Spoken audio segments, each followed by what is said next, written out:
Stories of Ships and the Sea by Jack London. Story 3. The Lost Poacher. But they won't take excuses. You're across the line, and that's enough. They'll take you. In you go, Siberia and the salt mines. And as for Uncle Sam, why, what's he to know about it?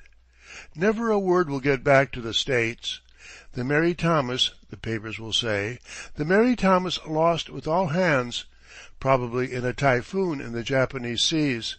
That's what the papers will say, and people too. In you go, Siberia, and the salt mines.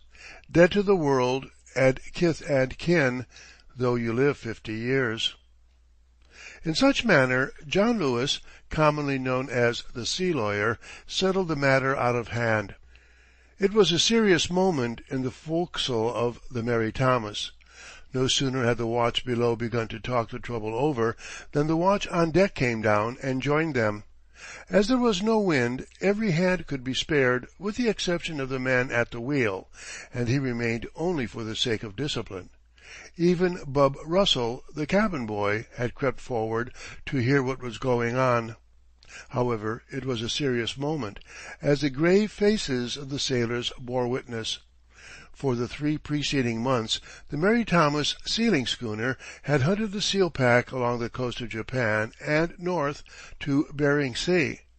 Here, on the Asiatic side of the sea, they were forced to give over the chase, or rather, to go no farther. For beyond, the Russian cruisers patrolled forbidden ground, where the seals might breed in peace. A week before she had fallen into a heavy fog accompanied by calm. Since then the fog bank had not lifted, and the only wind had been light airs and cat's paws. This in itself was not so bad, for the sealing schooners are never in a hurry so long as they are in the midst of the seals. But the trouble lay in the fact that the current at this point bore heavily to the north. Thus the Mary Thomas had unwittingly drifted across the line, and every hour she was penetrating, unwillingly, farther and farther into the dangerous waters where the Russian bear kept guard. How far she had drifted no man knew.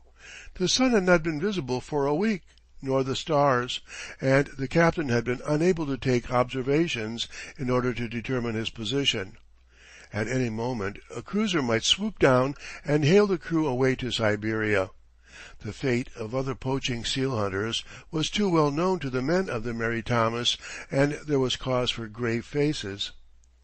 "Mine friends," spoke up a German boat steerer, "it was a bad business.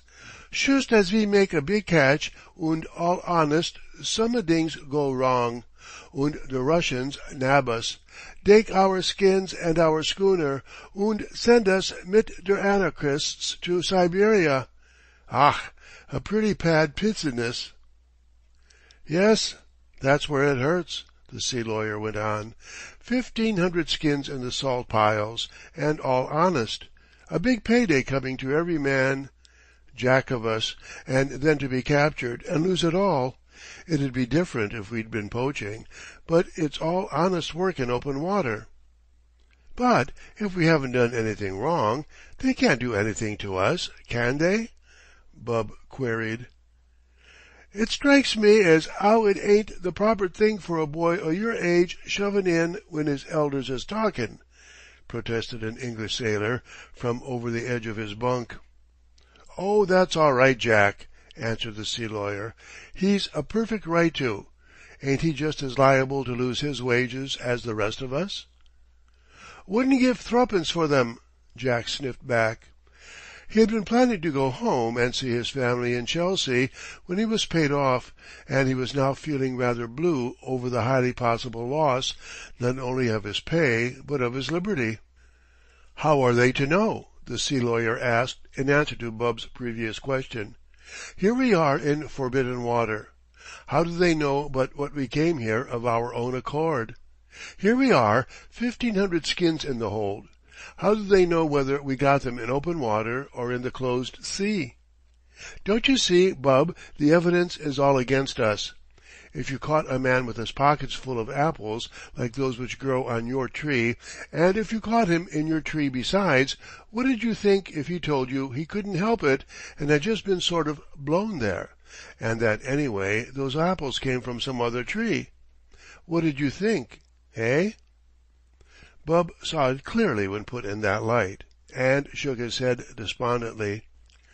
"You'd rather be dead than go to Siberia," one of the boat pullers said. "They put you into the salt mines and work you till you die. Never see daylight again. Why, I've heard tell of one fellow that was chained to his mate, and that mate died, and they were both chained together, and if they send you to the quicksilver mines you get salivated. I'd rather be hung than salivated." "What's salivated?" Jack asked, suddenly sitting up in his bunk at the hint of fresh misfortunes. "Why, the quicksilver gets into your blood. I think that's the way, and your gums all swell like you had the scurvy, only worse, and your teeth get loose in your jaws, and big ulcers forms, and then you die horrible. The strongest man can't last long a mining quicksilver." "A bad business," the boat steerer reiterated, dolorously, in the silence which followed. "A bad business. I wish I was in Yokohama." "Hey, what was that?" The vessel had suddenly heeled over. The decks were aslant. A tin pannikin rolled down the inclined plane, rattling and banging. From above came the slapping of canvas and the quivering rat-tat-tat of the after leech of the loosely stretched foresail.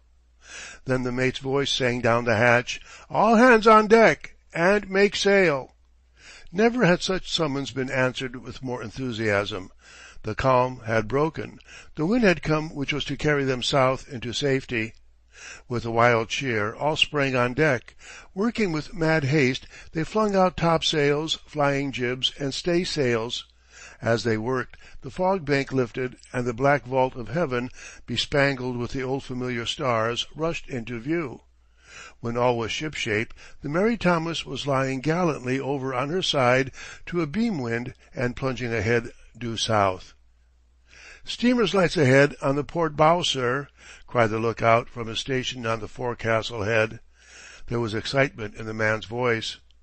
The captain sent Bub below for his night glasses. Everybody crowded to the lee rail to gaze at the suspicious stranger, which already began to loom up vague and indistinct. In those unfrequented waters the chance was 1 in 1,000 that it could be anything else than a Russian patrol. The captain was still anxiously gazing through the glasses when a flash of flame left the stranger's side, followed by the loud report of a cannon. The worst fears were confirmed.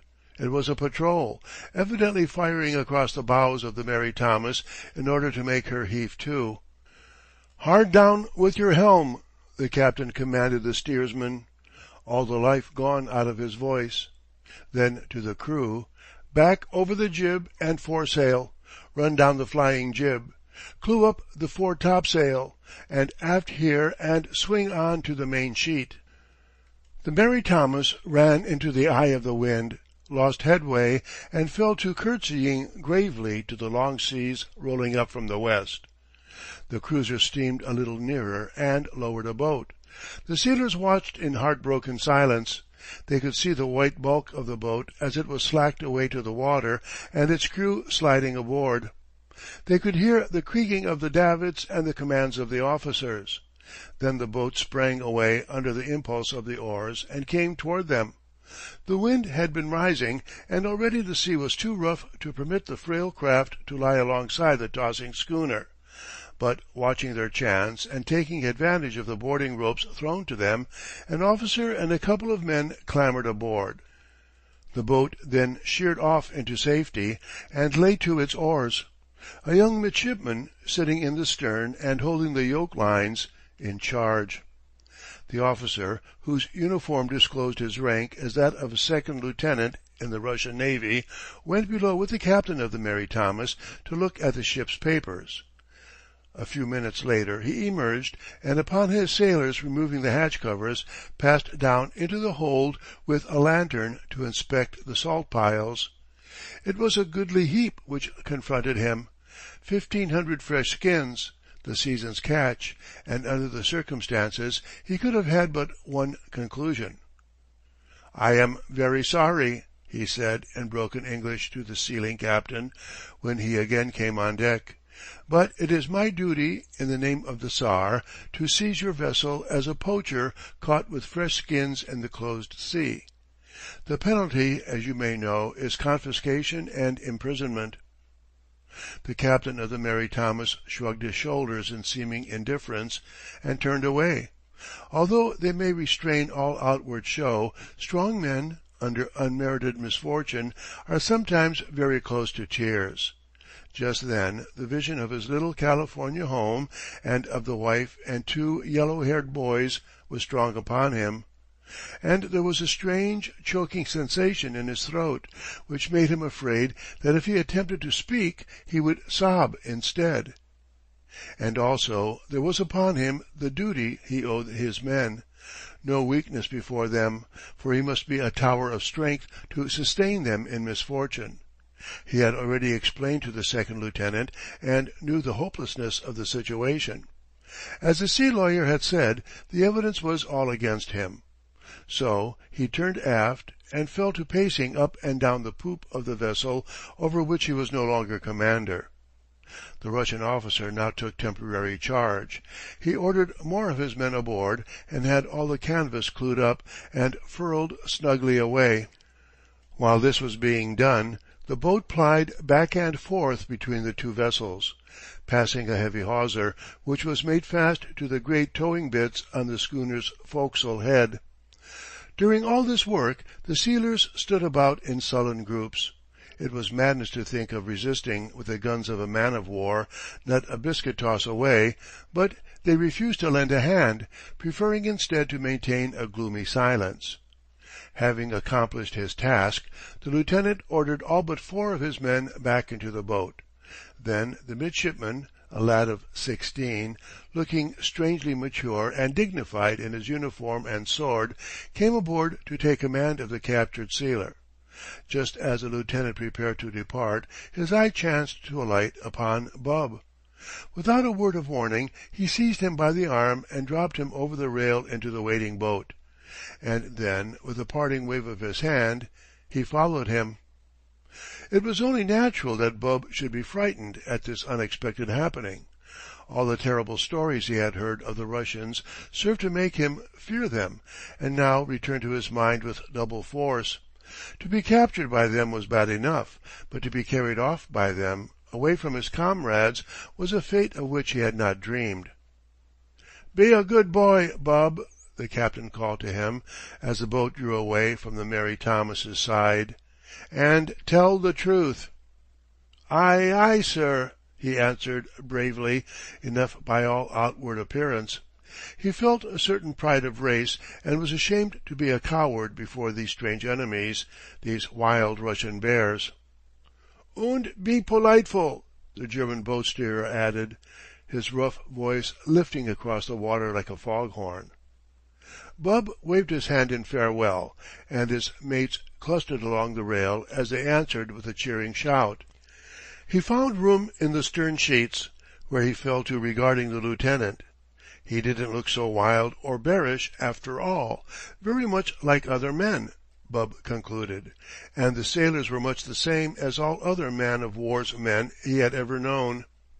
Nevertheless, as his feet struck the steel deck of the cruiser, he felt as if he had entered the portals of a prison. For a few minutes he was left unheeded.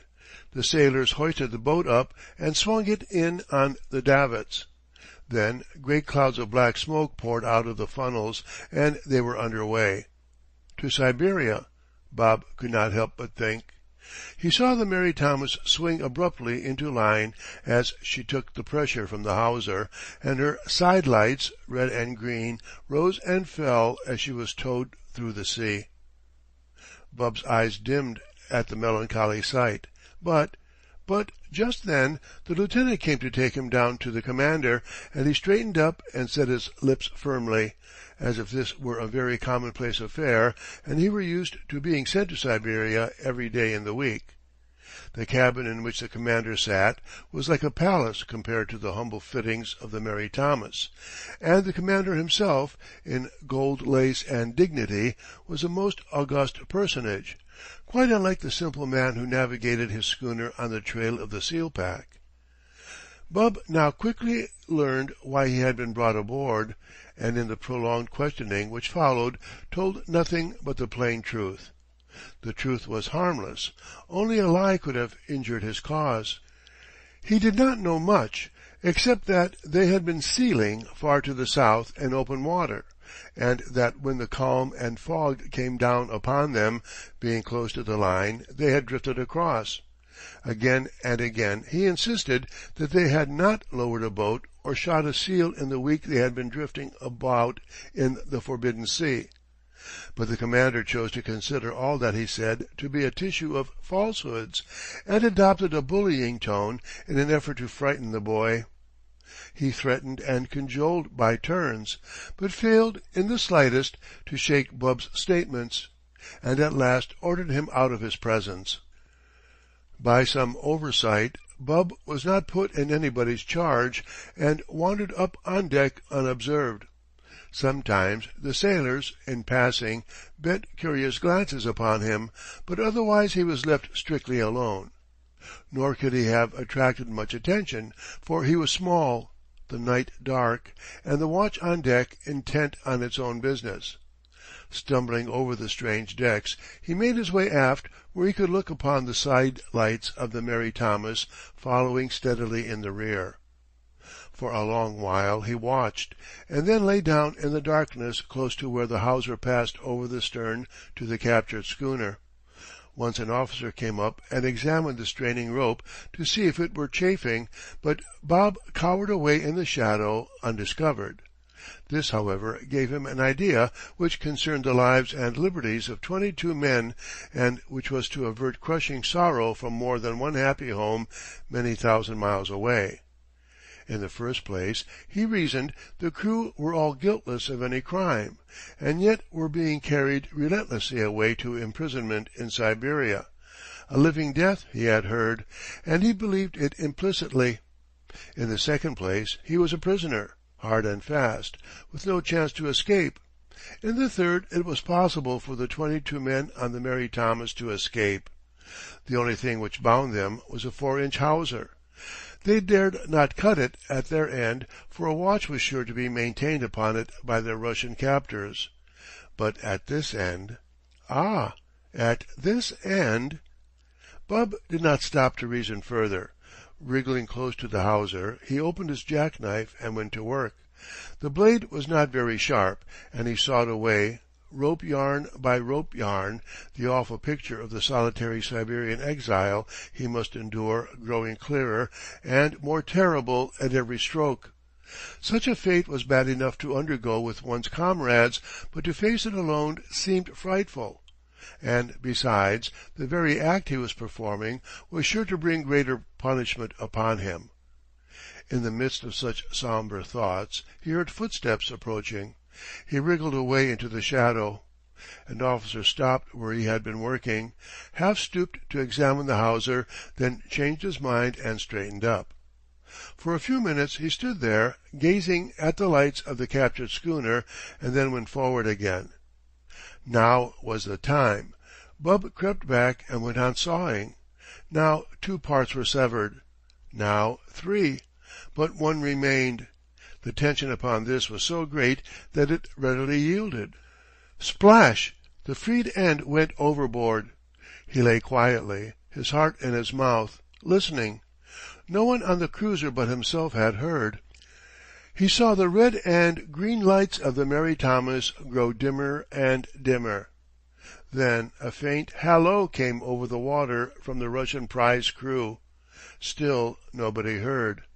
The smoke continued to pour out of the cruiser's funnels, and her propellers throbbed as mightily as ever. What was happening on the Mary Thomas? Bub could only surmise, but of one thing he was certain, his comrades would assert themselves and overpower the 4 sailors and the midshipmen. A few minutes later he saw a small flash, and straining his ears, heard the very faint report of a pistol. Then, oh joy, both the red and green lights suddenly disappeared. The Mary Thomas was retaken. Just as an officer came aft, Bub crept forward and hid away in one of the boats. Not an instant too soon. The alarm was given.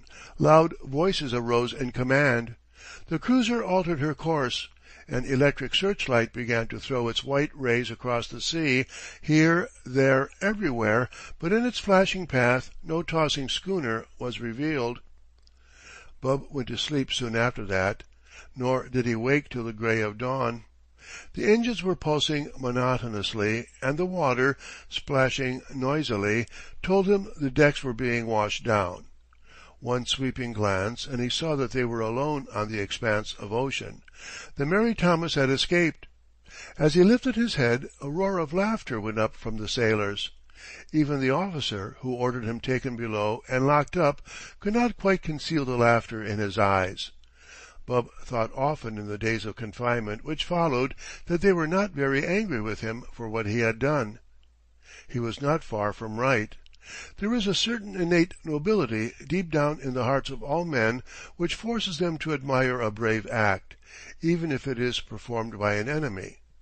The Russians were in no wise different from other men. True, a boy had outwitted them, but they could not blame him, and they were sore puzzled as to what to do with him. It would never do to take a little mite like him in to represent all that remained of the lost poacher. So, 2 weeks later, a United States man-of-war, steaming out of the Russian port of Vladivostok, was signaled by a Russian cruiser. A boat passed between the two ships, and a small boy dropped over the rail upon the deck of the American vessel. A week later he was put ashore at Hakodate, and after some telegraphing, his fare was paid on the railroad to Yokohama. From the depot he hurried through the quaint Japanese streets to the harbor and hired a sampan boatman to put him aboard a certain vessel whose familiar rigging had quickly caught his eye. Her gaskets were off, her sails unfurled, she was just starting back to the United States. As he came closer, a crowd of sailors sprang upon the forecastle head, and the windlass bars rose and fell as the anchor was torn from its muddy bottom. "Yankee ship come down the river," the sea lawyer's voice rolled out as he led the anchor song. "Pull, my bully boys, pull!" roared back the old familiar chorus, the men's bodies lifting and bending to the rhythm. Bub Russell paid the boatman and stepped on deck. The anchor was forgotten. A mighty cheer went up from the men, and almost before he could catch his breath he was on the shoulders of the captain, surrounded by his mates, and endeavoring to answer 20 questions to the second. The next day a schooner hove to off a Japanese fishing village, sent ashore 4 sailors and a little midshipman, and sailed away. These men did not talk English, but they had money and quickly made their way to Yokohama. From that day the Japanese village folk never heard anything more about them, and they are still a much talked of mystery. As the Russian government never said anything about the incident, the United States is still ignorant of the whereabouts of the lost poacher, nor has she ever heard officially of the way in which some of her citizens shanghaied 5 subjects of the Tsar. Even nations have secrets, sometimes. End of Story 3. Recording by William Tomko.